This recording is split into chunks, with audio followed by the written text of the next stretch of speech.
جن کے ذکر کی آج آپ لوگوں نے مجلس سجائی. ٹھیک ہے کائنات میں بڑے بڑے لوگوں کی اونچی عظمتیں ہوں گی، شانیں ہوں گی، سارا آنکھوں پر بجا، مگر واللہ یہ میں بتا رہا ہوں کملی والے آقا صلی اللہ علیہ وسلم کی ذات اقدس کے ساتھ اگر نسبت دیکھنی ہو تو آج ایک نسبت تمہیں بتا. دیکھیے اگر آقا صلی اللہ علیہ وسلم کی ذات اقدس کے ساتھ نسبت بیان کرنی ہے، میں بڑی جھٹکی سی بات بتا رہا ہوں. دو حرف استعمال ہوتے ہیں، ایک حرف ہوتا ہے کے اور دوسرا حرف ہوتا ہے سے. مثلا ہم نے اپنی بات کرنی ہو اور آقا سے اپنی نسبت کو بیان کرنا ہو تو ہم کہیں گے کہ ہم سب حضور کے امتی. کیا کہیں گے کہ حضور ہمارا تعلق کے والا ہے. صحابہ کرام کی بات ہوگی تو کہا جائے گا حضور کے صحابہ، ان کا تعلق بھی کے والا ہے. ازواج مطہرات کی بات ہوگی تو کہا جائے گا حضور کی ازواج، ان کا تعلق بھی کے والا ہے. لیا والو یاد رکھو کائنات میں ہر کسی کا تعلق میرے مصطفیٰ سے کے والا ہے، مگر چار ہستیاں ایسی ہیں کہ جن کا تعلق کملی والے آقا سے کے والا نہیں ہے بلکہ سے والا ہے. علی کی باری آئی، میرے آقا نے فرمایا علی منی، لوگو علی مجھ سے ہے. حسن کی باری آئی، فرمایا الحسن منی، لوگو حسن مجھ سے ہے. حسین کی باری آئی، فرمایا الحسین منی، لوگو حسین مجھ سے ہے. اور سیدہ کائنات کی باری آئی، فرمایا الفاطمہ تو بدعت منی، لوگو فاطمہ میرے جگر سے ہے. صاحب دانش لوگ بیٹھے ہیں کہ اور سے کے تعلق میں کوئی فرق ہے یا نہیں؟ مجھے تفصیل میں جانے کی ضرورت. ذرا ایک لمحے کے لیے غور کریں نا بھئی، کسی کا ہونا اور کسی سے ہونا، اس میں بڑا زمین آسمان. اور میرے آقا صلی اللہ علیہ وسلم نے اگر بات یہیں پر ختم کی ہوتی تو یہ بھی کوئی حد نہیں. آقا نے یہاں پر تو بات ختم نہیں کہ علی مجھ سے ہے، حسن مجھ سے ہے، حسین یہاں اینڈ نہیں کیا، بلکہ فرمایا علی منی وانا من علی. فرمایا لوگوں علی مجھ سے ہے اور میں علی سے. فرمایا الحسن منی وانا من الحسن، فرمایا حسن مجھ سے ہے اور میں حسن سے. فرمایا الحسین منی وانا من الحسین، لوگوں حسین مجھ سے ہے اور میں حسین سے. منیت اور قربت کی یہ نسبت اگر آپ کو نظر آئے گی تو صرف انہی چار ہستیوں میں. جب بنیاد یہ ہے کہ جو جتنا کملی والے آقا کے قریب ہوتا جائے اس کی شان بھی اتنی ہی بلند سے بلند ہوتی چلی جائے گی. تو بھائی سب کے مرتبے سر آنکھوں پر، مگر خدا کی قسم کائنات میں جو عظمت، جو شان، جو مرتبہ، جو مقام اللہ نے ان ہستیوں کو عطا کیا ہے وہ کسی اور کا مقدر نہیں. اس سے بڑی بدبختی کوئی نہیں ہے کہ ہم مختلف ہستیوں کے مقامات کا موازنہ کرتے ہیں.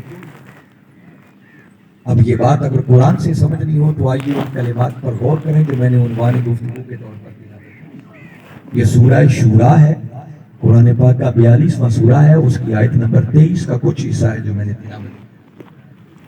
باری تعالیٰ نے اپنے محبوب مکرم صلی اللہ علیہ وسلم سے فرمایا کل محبوب ذرا اپنی میٹھی میٹھی زبان سے اعلان کر کیا لا اسألکم علیہ اجر.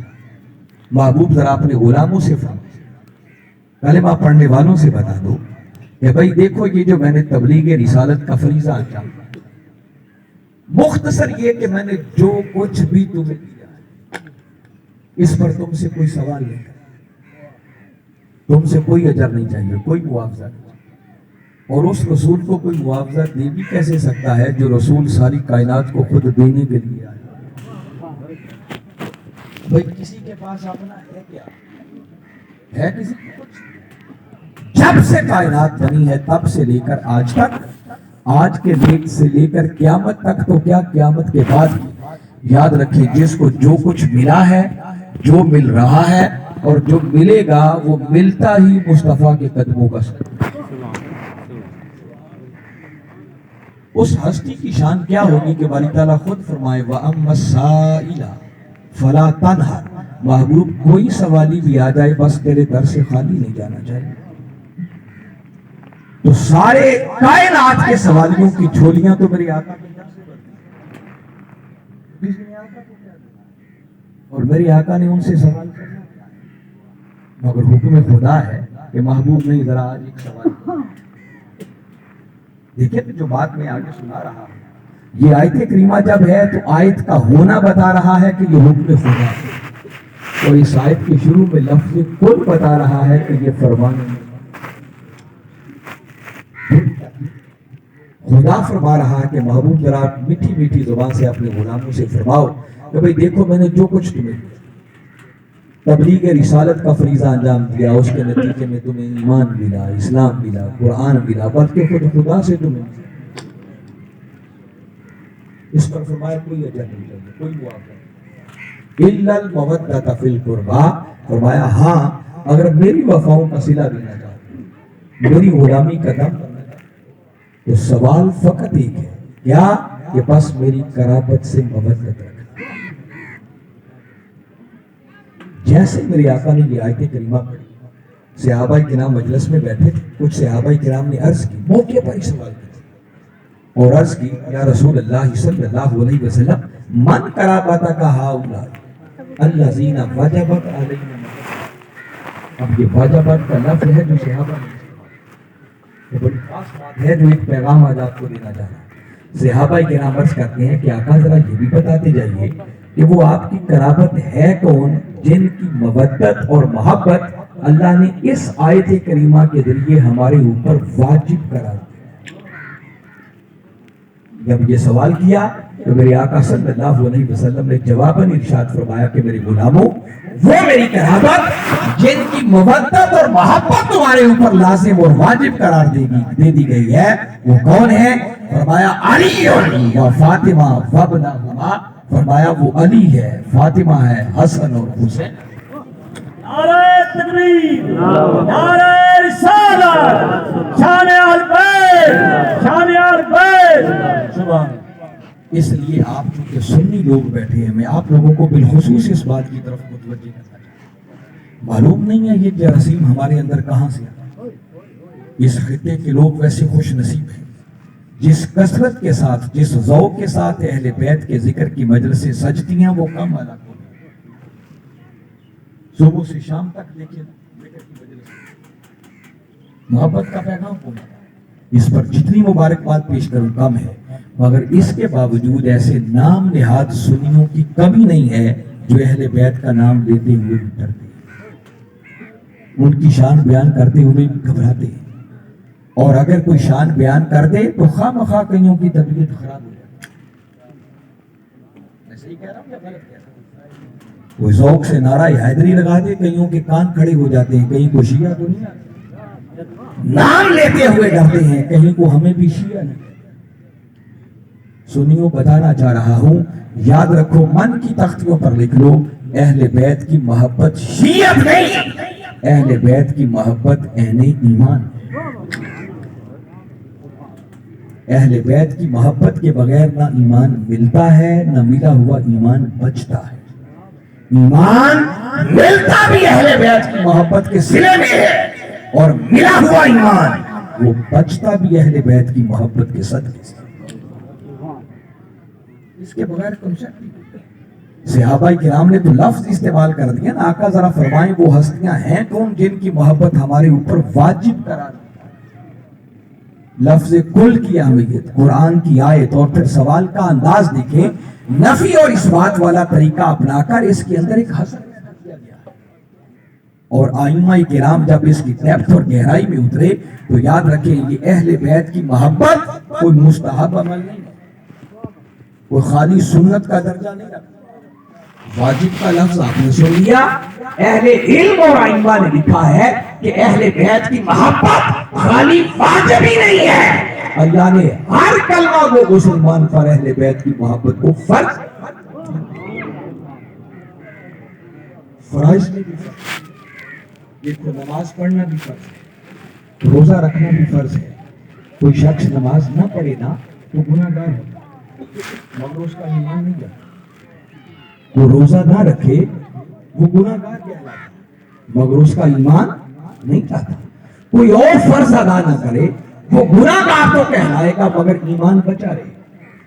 مگر کملی والے آقا کی اہل بیت کی محبت یہ ایسا فرض ہے کہ ادھر اہل بیت کی محبت سے منہ موڑا اسی وقت وہ بدبخت دائرہ ایمان سے. میں جو کچھ کہہ رہا ہوں ذمہ دار میں ہوں, کسی کو گھبرانے کی ضرورت. یہ کل قرآن اور حدیث کا نچوڑ ہے جو میں نے وقت کے مجدد اور شیخ الاسلام کے قدموں میں بیٹھ کر سیکھا. میں آپ کے اندر کا وہ خوف نکالنا چاہ رہا ہوں کہ جو اہل بیت کا نام لیتے ہوئے ڈرتے نہیں, اہل بیت کا نام دھڑلے سے لیا. خدا کی قسم اہل بیت کی محبت کے بغیر چارہ نہیں, اہل بیت کی محبت کے بغیر. میرے آقا نے اپنے اعمال سے بھی, اپنے افعال سے بھی, اپنی زبان سے بھی کس طرح اپنی اہل بیت کی محبت کو ہمارے دلوں میں بٹھانے کی کوشش کی.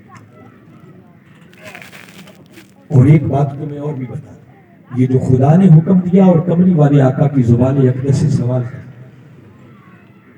لیکن خدا ڈائریکٹ بھی کہہ سکتا تھا کہ میرے محبوب کی اہل بیت سے محبت کرنا تمہارے لیے لازم ہے. مگر اگر محبوب ڈائریکٹ ہی کہتا تو کسی کے ذہن میں یہ باطل خیال بھی آ سکتا تھا کہ یہ بڑی عجیب بات ہے. ٹھیک ہے رسول نے سب کچھ ہمیں دیا ہے, مگر یہ کیا بات ہوئی کہ اس کے بدلے میں اپنے خاندان کی محبت مانگی جا رہی ہے. بھائی ایک داماد ہے, ایک بیٹی ہے, 2 نواز. کسی کے ذہن میں یہ باطل سوچ بھی آ سکتی ہے کہ ٹھیک ہے بھائی کملی والے آقا نے سب کچھ دیا ہے, تو یہ کیا بات ہوئی کہ اس کے بدلے کے طور پر صرف خاندان کی محبت. اللہ رب العزت نے اس باطل خیال کو پیدا ہونے سے بھی پہلے اس کی جڑ کاٹ دی. فرمایا کل لوگوں میرا رسول نہیں مانگ رہا, بس کہ رسول کو یہ سوال کرنے کا حکم میں خود خدا دے رہا ہوں. بولا ضرورت کیا پڑ گئی تھی. یاد رکھیں اہل بیت کی محبت کا محتاج نہ خدا ہے نہ اس کا رسول ہے. مجھے بتائیں کہ اگر کوئی اہل بیت سے محبت نہ کرے تو خدا کی شان میں کوئی کمی ہو جائے, فرق پڑے گا. کوئی رسول کی شان میں فرق پڑ جائے گا. اللہ نے تو جو درجے مقام دیے ہیں وہ نہ اللہ کو فرق پڑتا ہے نا. تو ایسی باطل سوچ کو ذہن میں لانے کی حاجت نہیں. مگر سوال یہ پیدا ہوتا ہے کہ اگر فرق کوئی نہیں پڑتا تو اللہ اور اس کے رسول نے اتنے زوردار طریقے سے یہ بات کی. میں اس پر بھی آپ کو متوجہ کرنا چاہ رہا ہوں. اس کا جواب سوائے اس کی اور کچھ نہیں ہے. اللہ اور اس کا رسول اتنے زوردار طریقے سے ان ہستیوں کی محبت کو اس لیے بیان کیا جا رہا ہے کہ اس میں بھی در حقیقت خیر, اس میں بھلا ہمارا ہے. وہ بھلا کیا ہے؟ وہ کملی والے آقا صلی اللہ علیہ وسلم جنہوں نے پتھر کھائے, لوگوں کی بری بھلی کڑوی کوسیلی باتیں سنی, جس کی خاطر میرے آقا نے ہجرت بھی کی. آپ کے دندان مبارک شہید ہوئے, آپ نے جنگیں لڑی, آپ کے رخسار مبارک زخمی ہوئے, آپ پر خوشی کی کیفیت, آپ اپنی سواری سے بھی نیچے آئے. وہ محنت کر کے جس ایمان کی دولت سے کملی والے آقا نے ہمیں نوازا, جو اسلام کی دولت ہمیں عطا کی گئی, اللہ اور اس کا رسول چاہتے ہیں کہ ان بیچاروں کا یہ ایمان بچا رہے. اور یہ ایمان اور اسلام بچ نہیں سکتا جب تک کہ پہلے دلوں کے اندر کملی والے آقا کی اہل بیت کی محبت. بھلا ہمارا ہے, اس میں بھلا کسی اور کا. یہ وجہ ہے کہ آقا نے ان چاروں ہستیوں کو اکٹھا بٹھا کر بھی اور فردن فردن بھی اعلان کیا. اکٹھے بٹھا کر فرمایا من احب ہؤلاء فقد احبنی ومن احبنی فقد احب اللہ. فرمایا سن لو, جس نے ان سے محبت کی گویا اس نے مجھ سے محبت کی, اور جس نے مجھ سے محبت کی اس نے اللہ سے محبت کی. اور فرمایا جس نے اللہ سے محبت کی اللہ اسے جنت میں داخل کر دے گا. اگر ان چاروں جملوں پر غور کریں تو اس کا نچوڑ صرف ایک ہے کہ کملی والے آقا صلی اللہ علیہ وسلم فرما رہے ہیں کہ جو سینہ اہل بیت کی محبت سے خالی ہے اس شخص کو نہ خدا ملتا ہے, نہ خدا کا رسول ملتا ہے, نہ خدا کچھ بھی نہیں مل سکتا. حتیٰ کہ میں آپ کو صرف 1-2 باتیں بتا رہا ہوں, آپ غور کریں کہ میری آقا نے کس طرح اس محبت کو دلوں میں اتارنے کی کوشش کی, اور کی اس لیے تاکہ خیر ہمارے. آقا کو ہمارا بھلا مقصود ہے۔ دیکھیے کوئی عام آدمی کی بات نہیں کر رہا، امام الانبیاء ہے، وہ جو کام بھی کریں گے ہماری طرح نہیں کہ بغیر سوچے سمجھے جو جی چاہتے۔ اللہ کا قرآن خود رسول کی شان بیان کر رہا ہے، وما ينطق عن الهوى ان هو الا وحی۔ اللہ کا رسول وہ ہے کہ جس کا ہر قول بھی وحی الہی کے تابع ہوتا ہے، جس کا ہر فعل بھی وحی الہی کے تابع ہوتا ہے۔ جب تک اللہ کی وحی نہ آ جائے تب تک رسول نہ کچھ بولتا ہے نہ کچھ ہے۔ اب قبری والے آقا صلی اللہ علیہ وسلم یہ ایک دن کی بات نہیں ہے، یہ کئی بار ایسا ہو۔ میرے آقا صلی اللہ علیہ وسلم دونوں شہزادوں کو کندھوں پر بٹھا لیتے اور بٹھا کے گھر کی چار دیواری سے باہر مدینہ کی گلیوں میں نکلاتے۔ اگر وہ کہے کہ خالی محبت ہی ہے تو بابا محبت ہی، کہ محبت چار دیواری کے اندر اندر بھی ہو سکتی ہے، باہر آنے کی کیا ضرورت ہے؟ کوئی عام ہستی کی بات نہیں کر رہا، امام الانبیاء ہے۔ جن گلیوں سے گزر جائے خدا ان گلیوں کے ذروں کی بھی قسم اٹھائے۔ اور میں بتا رہا ہوں کہ رسول کوئی کام بھی بغیر حکمت کے نہیں کرتا۔ تو یہ جو کندھوں پر بٹھا کر باہر نکل آتے، اس سے سمجھ یہ آتی ہے کہ خالی کندھوں پر بٹھانا مقصود نہیں ہے، بلکہ کندھوں پہ بٹھا کر امت کو دکھانا مقصود ہے۔ ان شہزادوں سے میری محبت کتنی ہے، اب تم بھی اسی طرح ان سے محبت کرنا، حتیٰ کہ وہ کبھی خاص جملہ میرے آقا کا سنے، ایک شہزادہ دائیں کندھے پر ہے، دوسرا بائیں کندھے پر ہے، مدینہ کی گلی سے آقا گزر رہے۔ اچانک سیدنا عمر فاروق رضی اللہ تعالیٰ عنہ کی نظر جو پڑی تو بے ساختہ ان کی زبان سے نکلا، شہزادوں تمہاری سواری کتنی اچھی، نظر سواری پر۔ بس آقا کے کانوں میں یہ جملہ جو پڑا، میرے آقا پلٹ اور رک کر عمر سے مخاطب ہو کر فرمانے لگے کہ عمر سواری کی بات کرتا ہے، یہ نہیں دیکھتا سوار کتنی چاہیے۔ نعرہ تکبیر، نعرہ رسالت، نعرہ رسالت، نعرہ خلافت، نعرہ حیدری، ہاتھ جا کے چلے بیٹھے ہو، نعرہ حیدری، شان اربعین، شان اربعین۔ میں صرف یہ بتانا چاہ رہا ہوں کہ ذرا غور کریں آقا کس طرح متوجہ کر کے بتا رہے ہیں کہ عمر سواری کی بات کرتا ہے، یہ نہیں دیکھتا سوار۔ آقا کسی کی محبت کو دل میں بٹھا ہے۔ اس لیے حاضرین مکرم میں جسٹ بس پیغام آپ کو یہ دینا چاہ رہا ہوں کہ مت سمجھا کریں کہ اہل بیت سے محبت صرف شیعہ لوگوں سے کام ہے۔ اہل بیت کی محبت شیعت نہیں، اہل بیت کی محبت اہل ایمان ہے۔ ہم نے کبھی اپنی ہسٹری نہیں پڑھی، اپنی تاریخ نہیں پڑھی، اپنے اسلاف کو نہیں کھنگالا۔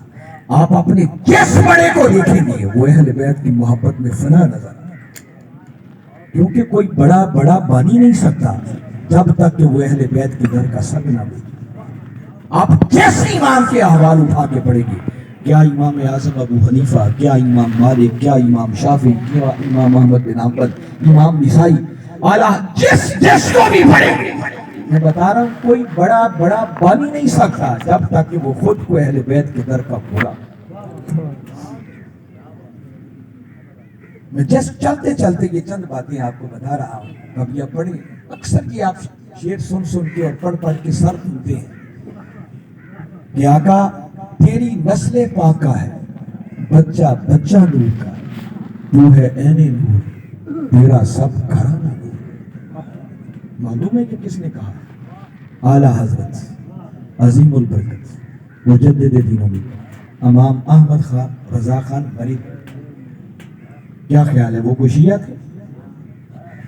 سنیوں کے امام جنہوں نے اپنی محبتوں کا نذرانہ اہل بیت کی خدمت میں دیا۔ اکثر نمازوں کے بعد آپ یہ دعائیہ ربائی پڑھتے ہیں، الہی بحق بنی فاطمہ کہ بار کولے ایمان اگر داغا تم رکھ دلی ور کو منو دست دامانے۔ معلوم ہے کہ کس نے لکھی؟ کسی شیعہ نے نہیں لکھی، یہ سادی شیرازی رحمت اللہ تعالیٰ علیہ نے لکھی ہے، جو سنیوں کے امام ہیں۔ اکثر شعر پڑھتے ہیں، قتل حسین اصل میں مرگ یزید ہے، اسلام زندہ ہوتا ہے ہر کربلا کے بعد۔ یہ مولانا محمد علی جوہر کا شعر ہے، جو کہ سنی بھی ہیں، حنفی۔ میں زیادہ تفصیل میں نہیں جاتا، بس ایک کی وجد انگیز بات آپ کو سنیوں کے امام اور حنفیوں کے امام حکیم الامت علامہ اقبال، ویسے تو ان کی شاعری کو پڑھیں تو وہ اہل بیت کی محبت میں فنا نظر آتی۔ دامن وقت میں گنجائش نہیں، میں صرف ایک چار مصرے ہوں۔ اقبال کا عقیدہ کیا ہے، اقبال کی سوچ کیا ہے، وہ اہل بیت سے کیسی عقیدہ ہے، سیدہ کائنات کے بارے میں انہوں نے کیا، وہ کہتے ہیں رشتہ آئین حق زنجیر پاست، رشتہ آئین حق زنجیر پاست، پاس فرمانے جناب مصطفیٰ، ورنہ گردے تربتش گردید میں سجدہ بر خاک او پاشید۔ سنیں اقبال نے کس بلندی بدا کی بات کی، یہ جو انہوں نے کہا نا رشتہ آئین حق، آئین حق سے مراد ہے دین اسلام۔ اقبال کہتا ہے کہ یہ جو میں کلمہ پڑھ کے دائرہ اسلام میں داخل ہو گیا ہوں، مسلمان بن گیا، وہ کہتے ہیں کہ مسلمانی اور اسلام کا رشتہ یہ میرے پاؤں کی زنجیر بن گیا۔ بڑی توجہ سے سنیں، اقبال نے بڑی بات کی ہے، وہ کہتے ہیں یہ دائرہ اسلام کے ساتھ منسلک ہونا، مسلمان ہو جانا، یہ میرے پاؤں کی زنجیر ہے۔ پاس فرمان جناب مصطفیٰ، کملی والے آقا صلی اللہ علیہ وسلم کے فرامین کا مجھے پاس ہے، ادب ہے، حیا ہے۔ کہتے ہیں اگر یہ دو باتیں نہ ہوتی، اسلام کا رشتہ میرے پاؤں کی زنجیر نہ بنتا، اور کملی والے آقا کے فرامین کا کوئی حیا نہ ہوتا، ادب نہ ہوتا، تو کہتے ہیں ورنہ گردے تربتش گردید بھی، اے سیدہ کائنات، اگر یہ دو چیزیں میرے راستے کی رکاوٹ نہ ہوتی تو میرا عشق تو اس بات کا تقاضا کرتا ہے کہ اقبال تیری قبر اور مزار کے گرد طواف کرتا۔ اقبال سے پوچھو اہل بیت کی شان کیا ہے، کہتے ہیں یہ اسلام ہے، کملی والے آقا کے فرامین ہے جو اس بات کی اجازت نہیں دیتے کہ کعبہ کے علاوہ بھی کسی کا طواف کیا۔ اگر یہ دو چیزیں رکاوٹ نہ ہوتی تو اے سیدہ کائنات، اقبال تیری تربت کے گرد طواف کرتا، اور خالی طواف ہی نہ کرتا، سجدہ برخا کے ہوں پاشید بھی، اگر یہ دو چیزیں میرے پاؤں کی زنجیر نہ بنتی تو اقبال اے سیدہ کائنات تیری تربت کے گرد خالی طواف ہی نہ کرتا، بلکہ تیری تربت اور تیرے مزار کی مٹی کے ذروں کو اقبال سجدہ۔ ہمیں کیا خبر ہے اہل بیت کی؟ نعرہ رسالت، نعرہ خلافت، نعرہ حیدری، شان آل بیت، شان آل بیت، سبحان اللہ۔ اور وہی صحیح کہا تھا خواجہ اجمیر نے، آپ نے ربائی یاد جنتے نے سارا دن کئی بار سنی، مگر مجھے اتنا بتا دیجئے کہ جس نے جو ربائی کہی ہے کیا وہ سنی ہے یا شیعہ ہے؟ خواجہ اجمیر کہتے ہیں شاہ است حسین، بادشاہ است حسین، دین است حسین، دین پناہ است حسین، سرداد نداد دست در دست یزید، حقا کے بنا لا الہ ہست حسین۔ خواجہ اجمیر جو سنیوں کے امام ہیں، چشتیوں کے امام، وہ خواجہ اجمیر فرماتے ہیں لوگوں حسین بادشاہ ہے، اور حسین بادشاہ ہی نہیں بلکہ حسین بادشاہوں کا بھی بادشاہ ہے۔ اور آگے تو خواجہ اجمیر نے حق بیان کیا، وہ کہتے ہیں کربلا کے میدان میں حسین نے اپنے نانا کے دین کے لیے کچھ اس طرح سے قربانی دی ہے کہ اب حسین صرف ایک شخصیت کا نام نہیں ہے، بلکہ اب قیامت تک دین حسین ہے اور حسین دین ہے، ان کو جدا جدا نہیں کیا جا سکتا۔ اور دین پناہ است حسین کہہ کے فرما رہے ہیں کہ دین کو پناہ بھی ملی تو حسین کے دامن میں ملی۔ فرماتے ہیں سرداد، حسین نے سر تو دے نداد دست در دست یزید، مگر یزید کے ہاتھوں میں ہاتھ نہیں دیا۔ حق کا کہ بنا الہ الہ ہست حسین، اور حق بات تو یہ ہے کہ لا الہ کی اصل بنیاد ہی حسین۔ تو میں نے اس جتنی گفتگو میں نے کی ہے بس سمیٹتے ہوئے بتا رہا ہوں، پیغام یہ دے رہا ہوں کہ سنیوں، اہل بیت کی محبت میں جینا سیکھو اور اہل بیت کی محبت میں مرنا سیکھو۔ اس محبت کے بغیر چارہ ہی نہیں ہے، کچھ بچتا ہی نہیں ہے پیچھے اگر اہل بیت کے در سے تعلق ہے۔ میں نے صرف چند لوگوں کی بات بتائی ہے، مجھے بتائیے ہم صحابہ کرام کے ماننے ہمارے لیے تو آقا کے قدموں سے لگنے والے ذرے بھی قابل احترام ہیں، ہمارے سروں کا تاج ہے، تو صحابہ کرام کی عظمت اور شان کو مانے بغیر کوئی اپنا ایمان کیسے بتا سکتا ہے؟ مگر میں بتا رہا ہوں کہ سیدنا عمر فاروق رضی اللہ تعالیٰ بالکل شارٹ ایک جملے میں کہہ رہا، جب امام علی مقام امام حسین علیہ السلام نے ان کے صاحبزادے سے فرمایا تھا ارے تم تو ہمارے غلام زادے ہو، ہم سے جھگڑتے ہو۔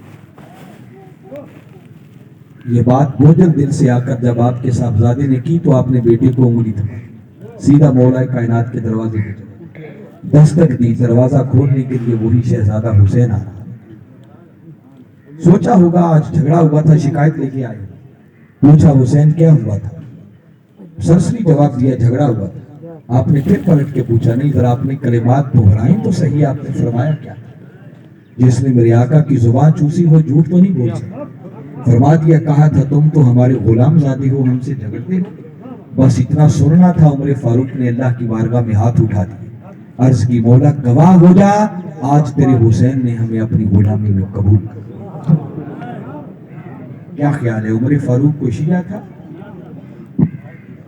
میں آپ کو سمجھانا چاہ رہا ہوں کہ اس در کی غلامی کے بغیر گزارا ہی نہیں ہے، چارہ ہی نہیں۔ سیدنا صدیق اکبر رضی اللہ تعالیٰ جن کو آج بھی آقا نے اپنے پہلو میں سلا رکھا ہے، ان کی بیٹی بتاتی ہیں کہ میرے والد گرامی ہر وقت علی کے چہرے کو تکتے رہے، کہتی ہیں ایک دن خلوت میں گھر میں نے پوچھ لیا کہ آپ کا خود مقام و مرتبہ اتنا بلند ہے مگر میں دیکھتی ہوں آپ ہر وقت علی کے چہرے کو تکتے رہتے ہیں۔ وہ پروانہ چراغ مصطفی جواب دیتے ہیں بیٹی عائشہ سمیت رسول اللہ صلی اللہ علیہ وسلم یقول النظر الی وجہ علی عبادت، کہ بیٹی عائشہ میں نے اپنے آقا کی زبان اقدس سے سنا ہے کہ علی کے چہرے کو فقط تکنا بھی عبادت۔ یہ ابو بکر نے اتنی بڑی بات کی تو کیا کسی شیعہ نے کی؟ میں بتا رہا ہوں اس در کی غلامی کے بغیر گزارا ہی نہیں ہے، چارہ ہی نہیں۔ میرے قائد، میرے مربی، میرے مرشد، وقت کے مجدد اور شیخ الاسلام ہمیں بٹھا کر ایک مرتبہ انہوں نے نصیحت کی، فرمایا بیٹے کبھی اپنے ایمان کا جائزہ لینا ہو نا، ایمان کے کس پانی میں ہو، تو فرمایا اگر کسی ایسی محفل میں جاؤ، ایسی نشست میں جاؤ، مجلس میں جاؤ جس میں اہل بیت کی عظمت بیان ہو، ان کے فضائل پر بات ہو رہی ہو، فرمایا اگر اہل بیت کی عظمت کی بات سن کر دل گھٹن محسوس کرے تو سمجھ جانا ایمان میں خرابی ہے، اپنے ایمان کی خیر مان۔ فرمایا ایمان سلامت تب ہے کہ اہل بیت کی عظمت کی بات آئے، سن کر دل خوشی سے باغ باغ۔ یہ قرآن اور حدیث کا نچوڑ ہے جو ایک ایک جملے میں آپ کو نہ دیا ہے، اس لیے بتا رہا بار بار کہہ رہا ہوں کہ کبھی یہ باطل سوچ خیال میں بھی نہ آئے، جنم ہی نہ لینا پائے کہ اہل بیت سے محبت کرنا کسی ایک طبقے کا، اہل بیت کی محبت ہر اہل ایمان پر فرض۔ ایمان ملتا بھی اہل بیت کی محبت کے صلے میں ہے اور ملا ہوا ایمان بچتا بھی اہل بیت کی محبت کے صلے میں۔ آخری بات کر کے میں اینڈ کر رہا، کیا خیال ہے اہل بیت کی محبت کا مطلب یہ ہے کہ جب سال کے بعد محرم کے دن آئے تو بس امام علی مقام کے نام کی ایک محفل سجائی اور بس بات ختم؟ کیا محبت صرف اس چیز کا نام ہے؟ کیا عجیب محبت ہے، سال کے بعد ہم سارے تذکرے سنتے ہیں، جس دین کو حسین نے اپنا سب کچھ قربان کر کے بچایا، یہ کیسے حسینی ہے کہ جن سے اس دین پر آج عمل بھی نہیں۔ ذرا سوچے تو صحیح نا، ہمارا حسین سے تعلق کیا ہے؟ حسین تو وہ ہے نا جس کے کٹے ہوئے سر نے نیزے کی نوک پر بھی قرآن سنایا، تو کوئی پیغام ملتا ہے نا اس سے۔ مگر خود کو حسینی کہلانے والے کبھی گریبان میں جھانک کر دیکھیں، ہمارے سر تو ابھی جسموں پر سلامت ہے نا۔ ذرا اس پر غور کیجئے گا، ہم ایک آزاد اسلامی ریاست میں رہتے ہیں جن میں دین سیکھنے پر کوئی پابندی ہے، کوئی پابندی، مگر دیانتداری سے اپنے اپنے گریبانوں میں جھانک کر ہم جائزہ لیں، ہم میں سے کتنے ہیں جن کو صحیح ڈھنگ کے ساتھ وہ قرآن پڑھنا آتا ہے؟ محبت ہے ہماری حسین سے. ذرا اندازہ کریں جس امت کو پڑھنا ہی کوئی نہیں آتا ان کو سمجھ کتنی. بال سفید ہو گئے ہیں, معلوم نہیں کب موت کا فرشتہ آ جائے, آنکھیں بند ہو جائیں. ہمارے بدلنے کا وقت کب آئے گا؟ کیا یہ جلسے ہر سال روایتاً ایسے ہی ہوتے رہیں گے؟ آئے بیٹھے ذکر سنا سنایا آنسو بہائے بس رو دو کے گھر چلے گئے, پھر حسین اپنے گھر ہم اپنے گھر. حسین تو وہ ہے جس نے تیروں تلواروں اور نیزوں کے سائے میں بھی اپنا آخری سجدہ قضا نہیں مانا. اور ہم کیسے حسین کے ماننے والے ہیں کہ جن کو 5 وقت کی نماز کی. مجھے معلوم نہیں ہے یہ ذکر سننے والے آج کتنے ہیں جنہوں نے نمازیں پڑھی. یہ بدلنے کا وقت کب آئے گا؟ ساری زندگی یہی کرنا ہے ہمیں؟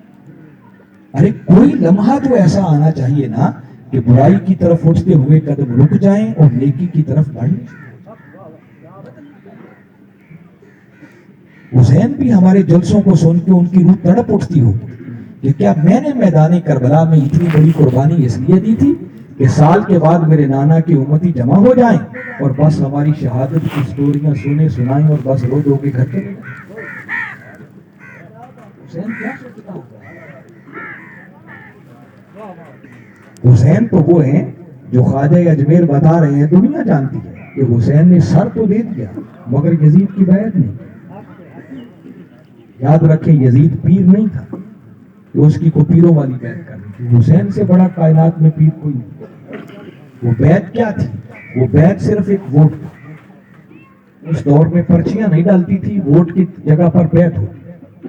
حسین نے یزید کی بیعت نہ کر کے امت کو یہ سبق دیا ہے کہ حسین تو وہ ہے جو کٹ تو سکتا ہے مگر یزید کو کبھی ووٹ نہیں دے سکتا.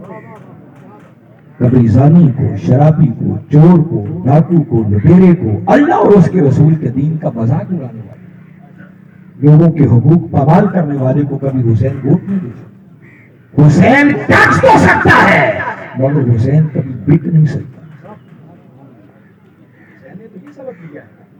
اور ہم کیسے حسینی ہیں جو 500 روپے کی پھر کہیں ہم سے بڑا حسینی ہے ہی کوئی. کبھی سوچے تو صحیح ہمارا حسین سے تعلق کیا ہے؟ میں یہ کہتا ہوں بدلنے کا وقت کب آئے. یہ اتفاق ہے کہ اس مرتبہ محرم اگست کے مہینے اور 14 اگست والے دن 5 محرم قوم نے یوم آزادی سیلیبریٹ یوم آزادی بنایا ہے نا. کاش کبھی حسین سے پوچھو آزادی کسی کہتے. وہ آزادی صرف زمین کا خطہ حاصل کر لینے کا نام نہیں. آزادی کا معنی سیکھنا ہو تو کبھی حسین کے در سے دریوزہ گری کرو, تمہیں سمجھ آئے کہ آزادی کی الف بے کسے کہتے.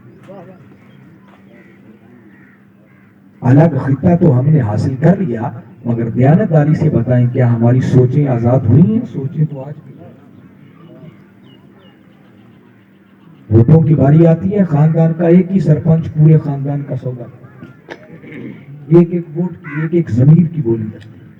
کوئی موٹر سائیکل پہ بک جاتا ہے, کوئی گلی محلے کی اور گاؤں کی گلیوں کے نام پہ, نالیوں کے نام پہ, سڑکوں کے نام پہ, کوئی بیٹے کی نوکری کے نام پہ بک جاتا ہے. کون دیکھتا ہے کہ کون ووٹ کا حقدار ہے اور کون نہیں ہے؟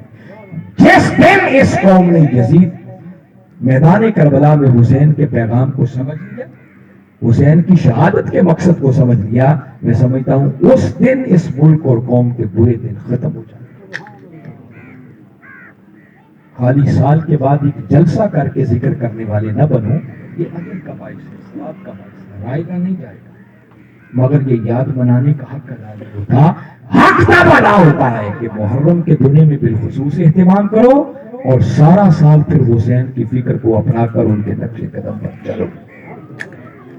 مزہ ہے حسین کی. باطل کے سامنے ڈٹنا سیکھو, اپنے ضمیر کا سودا کرنا چھوڑو. جب تک یہ قوم بکنا نہیں چھوڑتی تب تک اس ملک اور قوم کے برے دن ختم نہیں ہو سکتے.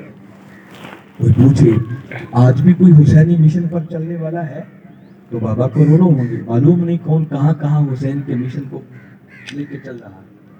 مگر میں تو ایک بتا رہا ہوں جس کو اپنی آنکھوں سے دیکھا ہے، کانوں سے سنا ہے، جو آج بھی حسین کے نانا کے لائے ہوئے دین کی سربلندی اور حسین کے نانا کی امت کی سربلندی کے لیے کام کر رہا ہے، اس مرد کلندر کا نام آج کے دور میں ڈاکٹر محمد طاہر القادری۔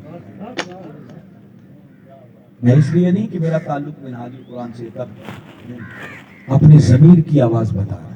میں نے اس مرد کلندر کو بڑے قریب سے دیکھا۔ میں کوئی بچہ نہیں تھا کہ میرے والدین نے زبردستی پکڑ کے مجھے منہاج القرآن میں ڈالا۔ میں ایم ایس سی میتھمیٹکس کا اسٹوڈنٹ تھا، بہوش و حواس، بس اس مرد کلندر کو سننے کی دیر تھی کہ زندگی کے فیصلے بدلے۔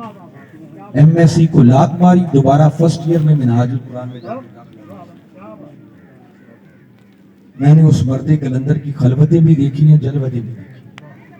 خدا کی قسم اس شخص کی زندگی کا ایک ایک لمحہ کملی والے آقا کی امت اور حسین کے بچائے ہوئے دین کی سربلندی کے لیے۔ اس مرد کلندر کو اپنی منزل اس دن ملے گی جس دن امت مسلمہ کی تقدیر کے فیصلے گنبد خضرا کے سائے میں۔